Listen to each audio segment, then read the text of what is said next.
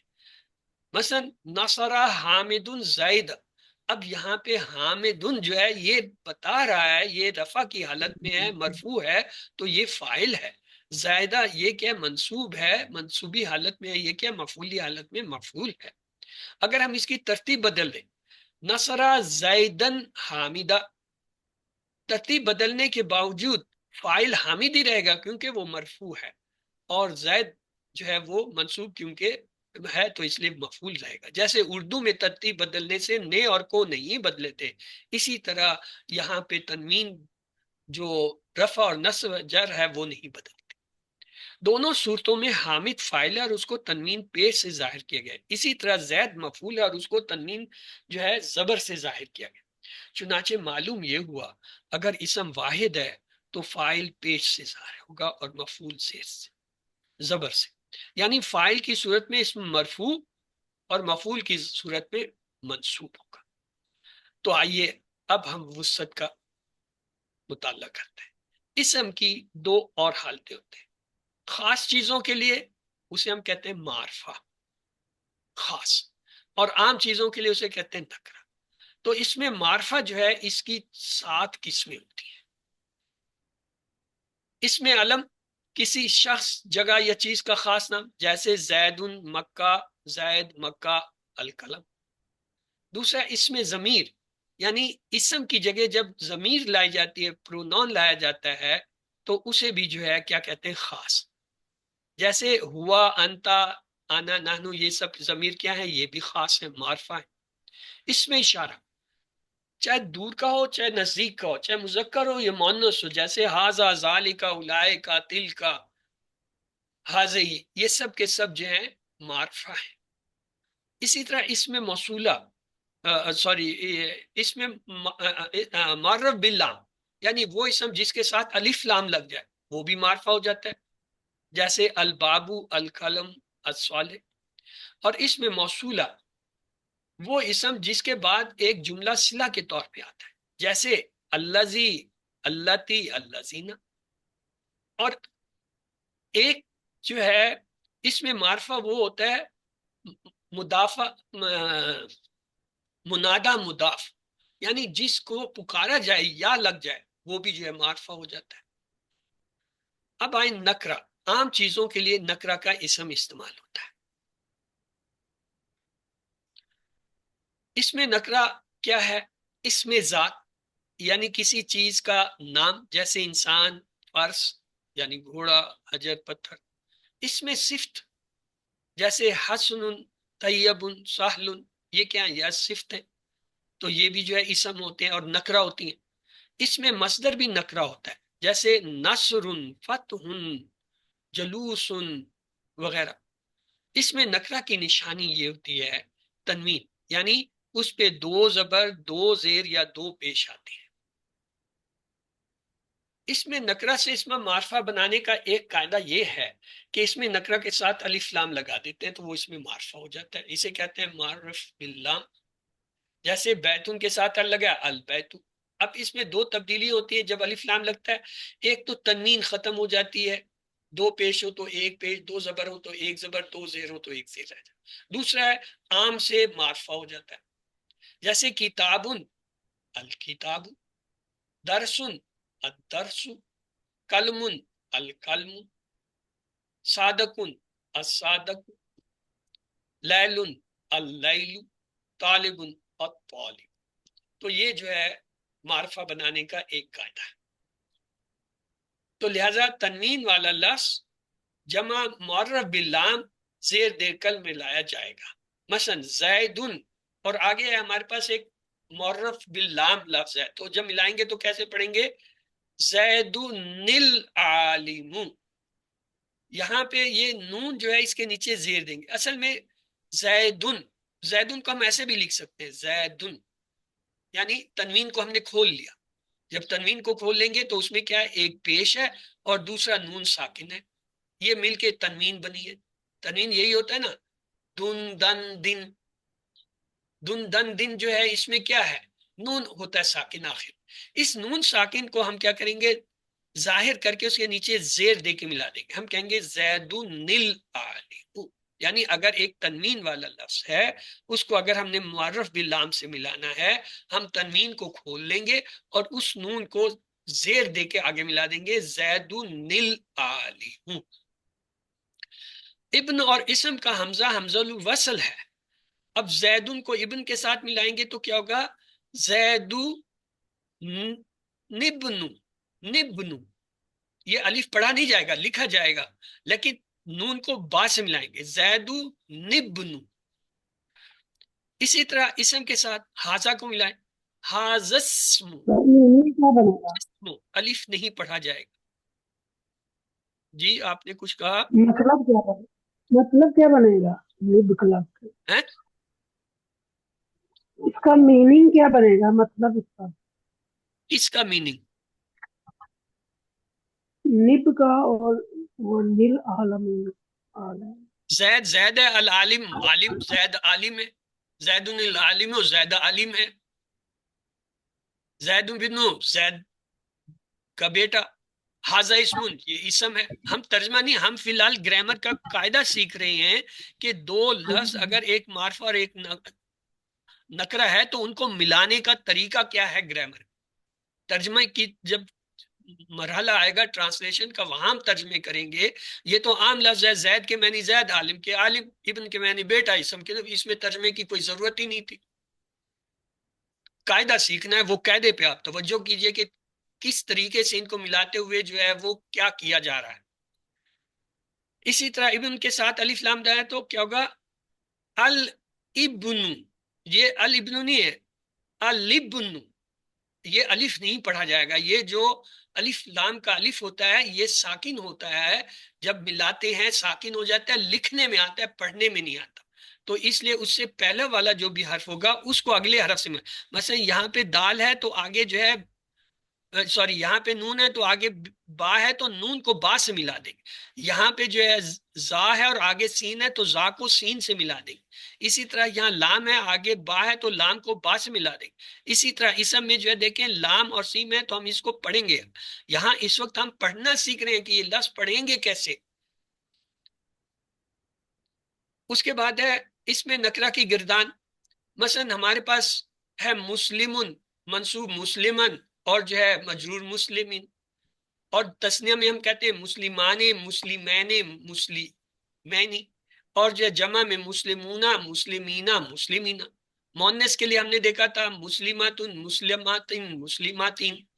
اور مسلماتان، مسلماتین، مسلماتین، مسلمات، مسلمات. یہ ہم نے کر لی تھی کہ اسم نکرہ کی جو ہے گردان کیسے ہوتی ہے. یہ دیکھیں نکرہ ہیں، یہ سب نکرہ ہیں، کیوں کسی کے شروع میں الف لام نہیں آ رہا.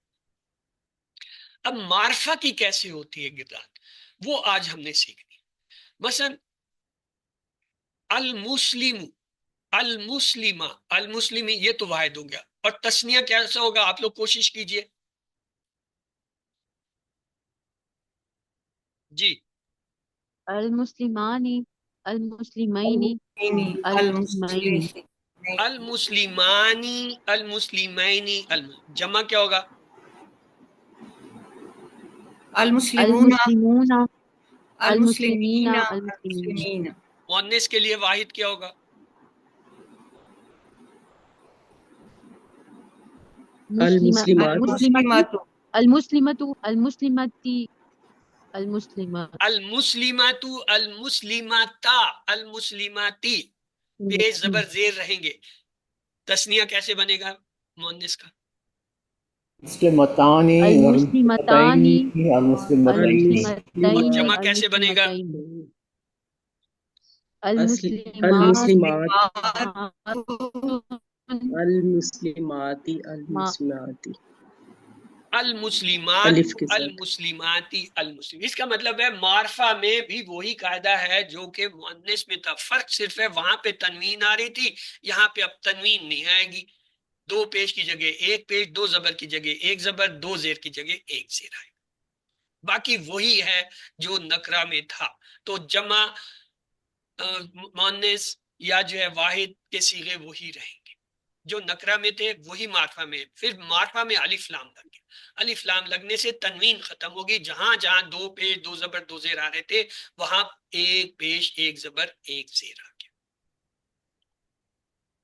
اعراب کی بنیادی اصلی اور فروعی علامتیں، فروعی کہتے ہیں عارضی نقلی.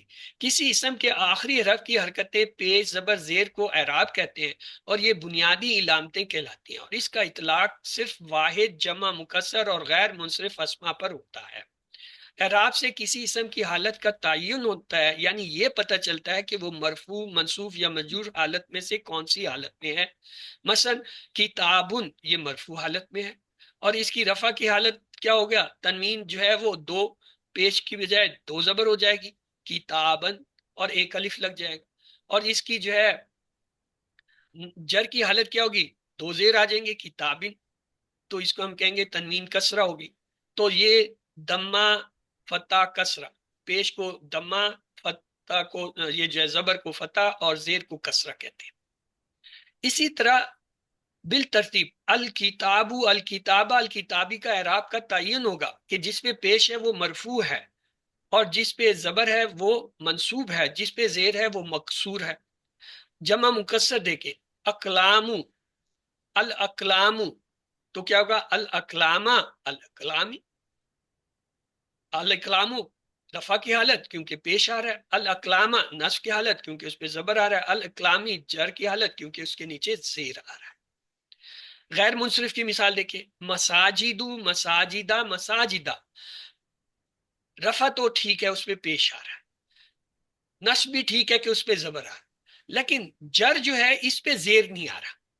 اس کا مطلب یہ ہوا غیر منصرف اسما میں زیر کی حالت بھی زبر سے ظاہر ہوتی ہے. رفع پیش سے ہی ہے، نصب منصوب زبر سے ہی ہے، لیکن مجرور جو ہے یا جر کی جو حالت ہے وہ زیر کی بجائے زبر ہوتی ہے غیر منصرف میں. یہ آپ نے یاد رکھنا ہے. لیکن تثنیہ، جمع مذکر سالم اور جمع مؤنث سالم میں اعراب کا تعین بنیادی علامت سے نہیں ہوتا بلکہ حرف سے ہوتا ہے. ان کو اعراب کی فروعی علامت کہتے ہیں. مثلا تثنیہ میں علامت رفع، نصب اور جر کا تعین بالترتیب الف، یا اور یا سے ہوتا ہے. جیسے مسلمانی، اس میں یہ الف جو ہے یہ اس کو رفع کو ظاہر کر رہا ہے. مسلمینی، اس میں یا جو ہے یہ نصب اور جر دونوں کو ظاہر کر رہی ہے. تو یہ کیا ہے؟ یہ زیر زبر پیش سے نہیں ظاہر کرتے، یہ حروف سے ظاہر کرتے ہیں. وہ حرف الف، یا وغیرہ، ان کو ہم کہتے ہیں فروعی علامتیں. اصلی علامتیں کیا تھی؟ پیش زبر زیر. اور نقلی علامتیں، عارضی علامتیں کون سی ہیں؟ فروعی علامتیں کون سی ہیں؟ الف، یا وغیرہ، یا واو. الف، واو، یا، یہ تین ہوتے ہیں. تو آئیے دیکھتے ہیں. جیسے جمع میں ہم کہتے ہیں مسلمونہ، اس میں مونا میں واو جو ہے یہ ظاہر کرتا ہے کہ یہ رفع کی حالت میں ہے. مسلمین، مسلمونہ، مسلمین، مینا میں یا جو ہے وہ ظاہر کرتا ہے یہ نصب بھی ہے اور یہ جر بھی ہے. تو یہ کیا ہے؟ یہ فروعی علامتیں ہوئی، الف، واو، یا، یہ تین ہیں. تثنیہ میں الف جو ہے رفع ہوتا ہے، جمع میں واو رفع ہوتا ہے، اور تثنیہ میں یا جو ہے نصب بھی ہوتا ہے، جر بھی ہوتا ہے. جمع میں بھی نصب اور جر ہوتا ہے. یہ ہے جمع سالم اور جو ہے تثنیہ میں. تثنیہ اور جمع سالم وغیرہ میں حرف پیش زیر زبر نہیں ہوتے. وہاں الف، واو، یا سے پتہ چلتا ہے کہ آیا یہ رفع کی حالت میں ہے، آیا یہ نصب کی حالت میں ہے، آیا یہ جر کی حالت. رفع کا مطلب آیا یہ پیش کی حالت میں ہے، نصب کا مطلب آیا یہ زبر کی حالت میں ہے، اور جر کا مطلب آیا یہ زیر کی حالت میں. اسی طرح مؤنث جمع سالم کا بھی یہی ہے. وہاں پہ کیا ہے؟ وہاں پہ رفع کو پیش سے ظاہر کرتے ہیں اور نصب کو جو ہے زیر سے ظاہر کرتے ہیں،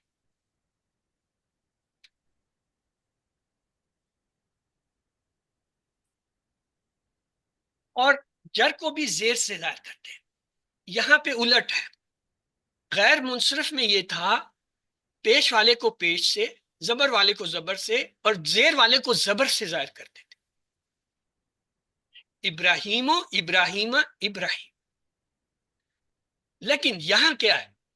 جمع مؤنث سالم میں پیش والے کو تو پیش سے ظاہر کر رہے ہیں، زبر والے کو زبر نہیں زیر سے ظاہر کر رہے ہیں، اور زیر والا تو ہے ہی زیر سے ظاہر ہو رہا ہے. تو یہ جو ہے پوائنٹ نوٹ کرنے کے ہوتے ہیں کہ تثنیہ میں، جمع مذکر سالم میں، جمع مؤنث سالم میں یہ جو علامتیں آتی ہیں وہ کون سی ہیں، اور تثنیہ اور جمع سالم کے اندر مذکر میں جو فروعی علامتیں ہیں وہ کیا ہے. اعراب کی علامتیں، بنیادی علامتیں تو وہ ہیں پیش زبر زیر، یہ ابھی سمری آ رہی ہے اسی کی. فروعی کیا ہوتی ہیں؟ الف یا واو اور الف تا، یہ فروعی علامتیں ہیں. مثلا اس میں واحد میں ہم کہتے ہیں بیتن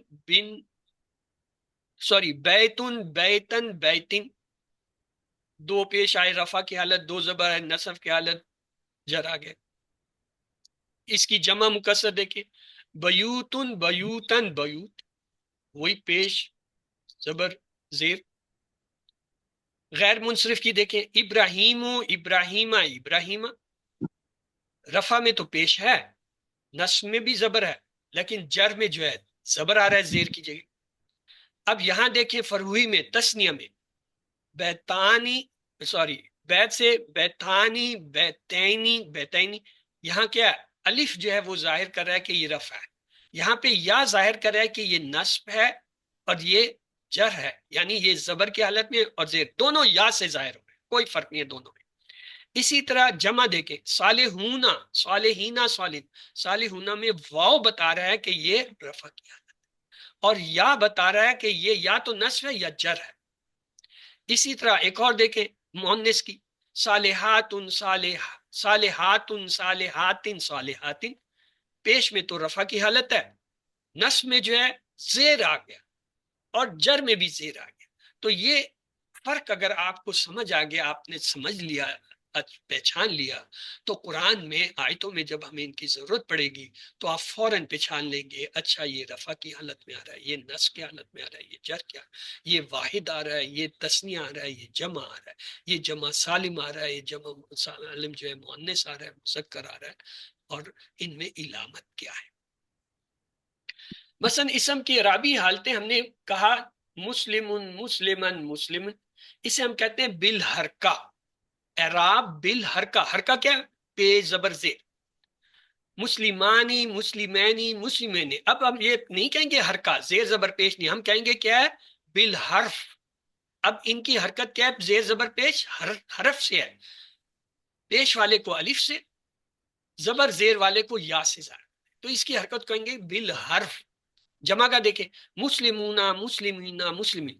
اب یہ یہاں پہ پیش زبر زیر نہیں ہے رفع نصب جر، یہاں پہ کیا بتا رہا ہے؟ واو بتا رہا ہے کہ مرفوع ہے پیش والی حالت میں، یا بتا رہا ہے کہ یہ منصوب ہے، یا بتا رہا ہے یہ مجرور ہے، اسے کہیں گے بالحرف.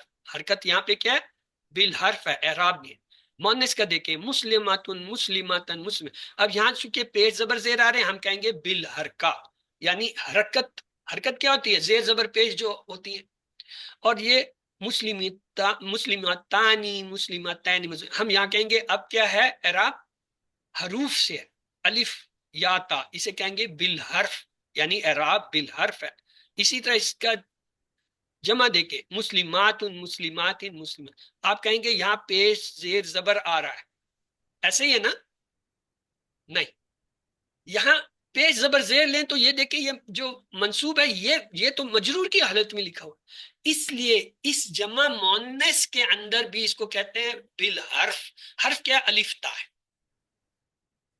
الف تا کو لیتے ہیں، اور الف تا جب یہ پیش والا تو ہم کہتے ہیں یہ جو ہے مرفوع ہے، الف تا جب زیر والا ہم کہتے ہیں یہ منصوب ہے، اور الف تا زیر والا ہم کہتے ہیں یہی مجرور ہے. تو اس کو بھی بالحرف جو ہے وہ کنسیڈر کیا جاتا ہے الف تا. تو بالحرف کون کون سے ہیں؟ الف ہے، یا ہے، واو ہے اور الف تا ہے. اور بالحرکات کیا ہے؟ پیش دو پیش، زبر دو زبر، زیر دو زیر، یہ جو ہے بالحرکات ہے. غیر منصرف کی مثال دیکھیں، جہنم جہنما جہنما، یہاں پہ چونکہ پیش زبر زبر وغیرہ ہے اس لیے ہم کہیں گے بالحرکت فیصلہ ہو رہا ہے۔ اب یہ مشق ہے، آپ میں سے جو کرنا چاہیں کیجئے، یا جب کبھی موقع مل جائے کر لیں۔ مثلا مومن، اس سے آپ اس کی جو ہے 18 حالتیں بنائیں گے نکرہ کی، پھر 18 معرفہ کی۔ اسی طرح مشرکن، صادقن، کاذبن، جاہلن، عالم، ان کی بھی ہوگی۔ اور ان کی جہاں جمع لکھا ہے جوہلا یا علماء، یہ مکسر ہے۔